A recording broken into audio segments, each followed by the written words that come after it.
Hello, welcome to the Red Sparrow and to the first episode of our new series, Sparrow Binges. I'm your host Nisha Joshi, and through the course of the episodes, I would be suggesting different pieces of content that would help you and me familiarize ourselves with the vast universe of cinema. For our first episode, the theme is family.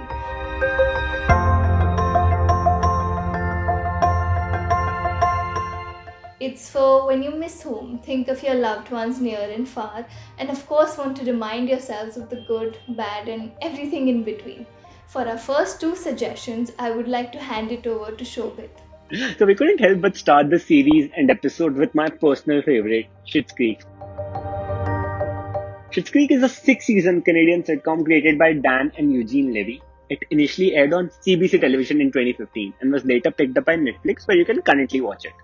The show's primary characters, Kevin O'Hara, Eugene Levy, Daniel Levy, and Annie Murphy, are exceptional and will keep you hooked on till the very last scene. Schitt's Creek has also been graciously rewarded, recognized, praised, and has won a whole host of awards. It made history at the 2020 Emmys. All the four primary characters won the award, plus it also begged the award for Outstanding Comedy Series, Best Writing and Direction. The sitcom follows the story of Rose's family, who have now been stripped of all of their wealth and have to relocate to a very small town called Schitt's Creek. In fact, they had bought this town as a joke in their former glorious days. The premise follows the consequences of this sudden change in lifestyle. It's about their difficulties and distress in adaptation. This fish out of water trope is something that we have all seen before, but as the show progresses, the way it builds all these character arcs and the setting itself, it all grows on us. I'm sure all of us want to be a little bit Alexis. For the Schitt's Creek fan, more than anything, it's a beautiful reminder of love, of acceptance, and how people need people. The many aspects of the show, and how catastrophes end up being for good. I could possibly go on and on about the show. It's one of the most wholesome shows that I've ever come across. So if you haven't watched it, please do. I highly recommend you to watch this show. Up next, we have Mukti Bhavan, which is an Indian film written and directed by Shubhashish Bhutani. The film is currently available on Mubi and Hotstar Premium. The film received critical acclaim upon its release and has won a whole host of awards in the international film circuit. It has also won two prestigious national film awards. The film follows the journey of a son trying to fulfill his father's wish of spending the last days of his life in the holy city of Benares. They stay in a lodge called Mukti Bhavan. The lodge is believed to be a place which helps its residents to attain salvation. This is one of those very rare films which does not speak of old age and death in a hushed manner. The narrative portrays themes of old age, companionship, nostalgia, loneliness, marriage, and family dynamics in a carefully devised manner, and it does it with so much grace. The film also creates a sense of spiritual inquiry and makes us ponder over the monotony of life, especially the dependency that comes with age. The relationship between Dayanand Kumar and Rajiv, portrayed by Adil Hussain and Lalit Bell respectively, it's rooted in a tense present, grappling with the burdens of the past and finding new ways to navigate in future. The character of daughter-in-law Lata, played by Gitanjali Kulkarni, is an accurate representation of performative roles.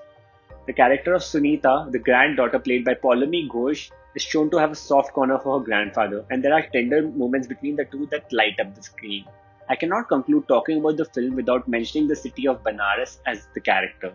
The enticing and eluding scenes of Benares and the Ganga Ghat almost seem like a person witnessing all these events, accompanied by an enchanting soundtrack by Tajda Junaid. I really hope you watch this film. Our third suggestion for today is Kapoor and Sons, a 2016 Indian film directed by Shakun Batra.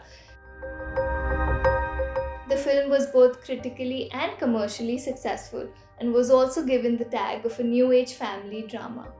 The film opens up with a shot of the calm, quaint, soothing sight of Kannur, along with the admirable Rishi Kapoor, who essays the role of Amarjeet Kapoor. We are then made familiar with the different lifestyles that Arjun and Rahul Kapoor lead, portrayed by Siddharth Malhotra and Fawad Khan respectively. While Rahul seems to be leading a comfortable, successful life as a novelist in London, Arjun is visibly struggling and juggling his work while working as a bartender and trying to make it as a novelist in New Jersey.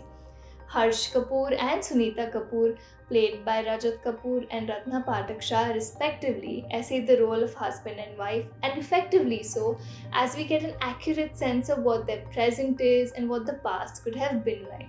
The aged, cheerful, and lively Amarjeet Kapoor has but two wishes to fulfill, and the course of seeing these wishes fulfilled is marked by several surprising turn of events that make us see the narrative in a different light and not lean towards our assumptions.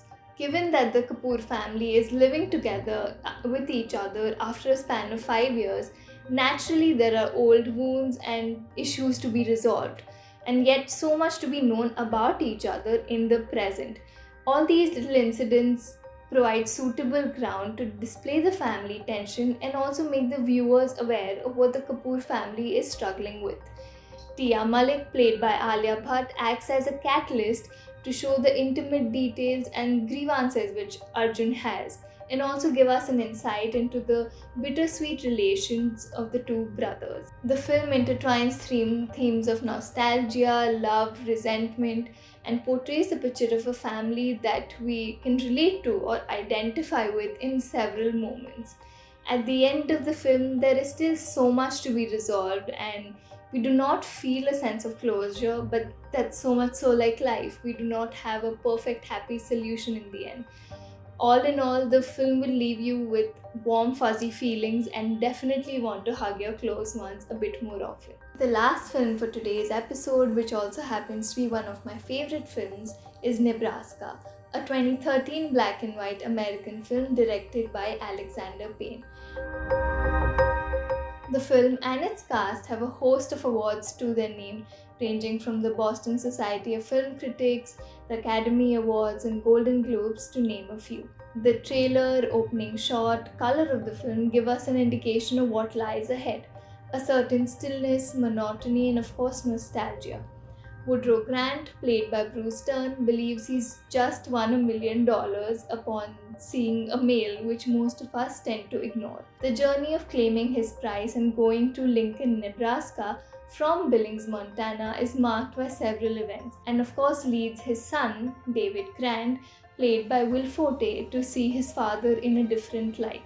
The brothers Ross and David seem to be on two opposite ends of a spectrum when it comes to communicating with their father. Ross, played by Bob Odenkirk, has a seemingly different approach to his forgetful, aging, alcoholic father, while David reminds him that the guy just needs something to live for. Kate, Woody's wife, played by June Squibb, is one of the most vocal characters in the film and someone whose presence you would want to keep an eye out for. Though she is visibly fed up, exhausted, or annoyed with her husband, there you can't help but see the love and tender moments in the film. The narrative highlights themes of time, memory, and will. Memory is so strategically played with in terms of writing and visual representation that you can't help but look inwards and reminisce. As the film moves along, we are as surprised as David to learn details about Woody's life and eventually understand everyone and everything in the film a bit better. The landscape stretching from Nebraska to Billings reminded me of Woody's memory and how scattered everything for him is in the present. There are also conversations about growing up in a place like Hawthorne and the consequences of meeting your extended family, which make us feel a lot more for the Grants than you originally planned to. This is one of those road films which ends up giving you so much more back in the end. Also, towards the end, when Woody expresses the real reason as to why he wanted the money, it undoubtedly breaks your heart. The film is a beautiful, crafted ode to love, family, and time. I genuinely hope you watch the film and let it do its magic. This brings us to the end of our first episode. I hope you liked our suggestions. Please look forward to the next episode. Thank you. If you liked this video, please do hit the bell icon, subscribe to the Red Sparrow, and never miss out on interesting curations.